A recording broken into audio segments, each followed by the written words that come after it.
Después de 4 décadas, habrá justicia para los más de 30.000 desaparecidos por la dictadura, que gobernó a ese país desde 1976 a 1983. Uno de los principales campos de concentración donde eran llevados los desaparecidos para ser torturados antes de ser la mayoría de ellos asesinados, estaba en lo que se llamó la Escuela de Mecánica de la Armada.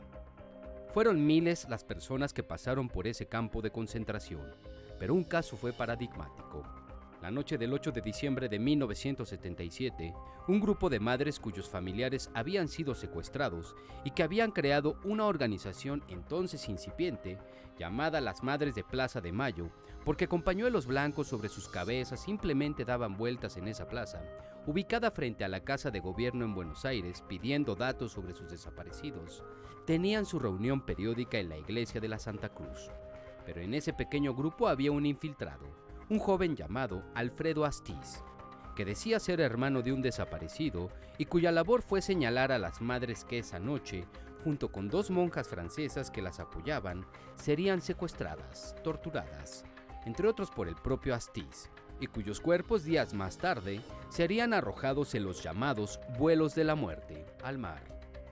4 décadas después de un largo juicio público, se le hizo justicia a esas madres y a otros miles de desaparecidos y asesinados. 29 represores fueron condenados a cadena perpetua, incluyendo a Astiz y a Ricardo Cavallo, aquel torturador que apareció hace unos años en México dirigiendo el efímero Registro Nacional de Vehículos, el RENAVE. En Buenos Aires, familiares de personas desaparecidas durante la dictadura militar escucharon las sentencias. No solo eso, también fueron testigos. El miércoles 29 de noviembre, los exoficiales navales Alfredo Astiz, el llamado Ángel de la Muerte, el militar que se infiltró en organizaciones de derechos humanos como espía, Jorge el Tigre Acosta, quien dirigía la ESMA, y Ricardo Miguel Cavallo, alias Sérpico, uno de los cerebros de los secuestros masivos de opositores a la dictadura, junto con otros 26 represores, escucharon la sentencia.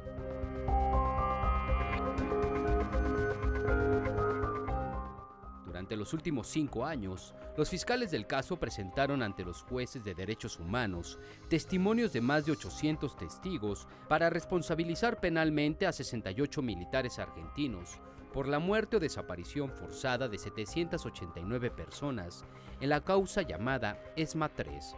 19 de los procesados murieron durante el tiempo que duró el juicio. De los 54 restantes, 29 tienen cadena perpetua. 19 fueron sentenciados entre 8 y 25 años de cárcel, y 6 fueron absueltos, por lo que organismos buscan reabrir los procesos. Durante el juicio, se volvió a poner de relieve la tortura sistemática y el asesinato de miles de personas señaladas de oponerse a la dictadura militar argentina, liderada por el teniente general Jorge Rafael Videla, el almirante Emilio Eduardo Macera y el brigadier general Orlando Ramón Agosti.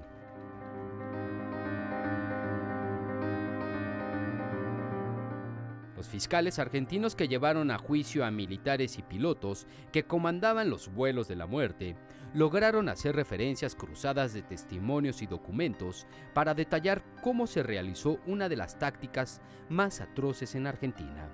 Según los testimonios, a la ESMA llevaron a unas 5.000 personas detenidas para torturarlas y a cientos de ellas desaparecerlas en los vuelos de la muerte. Ese era solo uno de las decenas de campos de concentración que operaron en ese país en los años de la dictadura.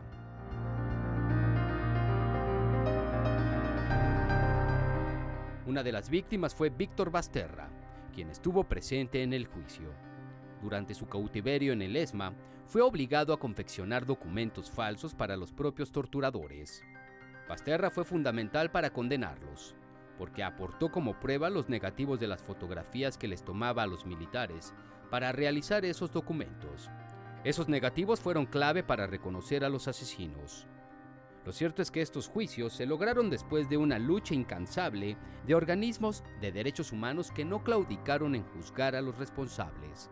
El presidente Raúl Alfonsín, que gobernó a Argentina de 1983 hasta 1989, llevó a cabo el juicio de las juntas de gobierno, pero gobiernos posteriores dejaron en libertad a muchos implicados en las desapariciones de personas, argumentando que solo seguían órdenes y no eran responsables.